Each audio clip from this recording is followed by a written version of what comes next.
Nimaga ko'p erkaklarga o'zini ayoli chiroyli ko'rinmaydi?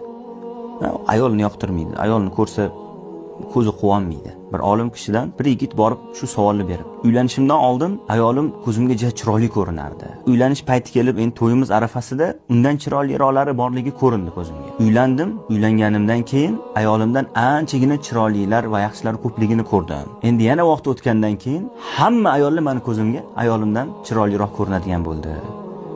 Nima bu, sababi nima deb so'rabdi. Hakim kishi javob berib, bu yerda muammo ayolingda emas, bu yerda muammo senda. Aytibdiki, agar debdi, ko'chadagi itlar ham debdi, kerak bo'lsa, ayolingdan seni ko'zingga chiroyliroq ko'rinadi deb. Odam so'rabdi, haligi yigit, nimaga unaqa deyapsiz siz? Sen Alloh subhanahu va taolo harom qilgan narsadan ko'zingni tiymas ekansan. Alloh halol qilgan narsa senga chiroyli ko'rinadimi? Modomiki senda ta'ma qiluvchi, to'ymaydigan qalbing bo'lsa va Alloh harom qilgan narsalarga qarashdan toymaydigan ko'zing bor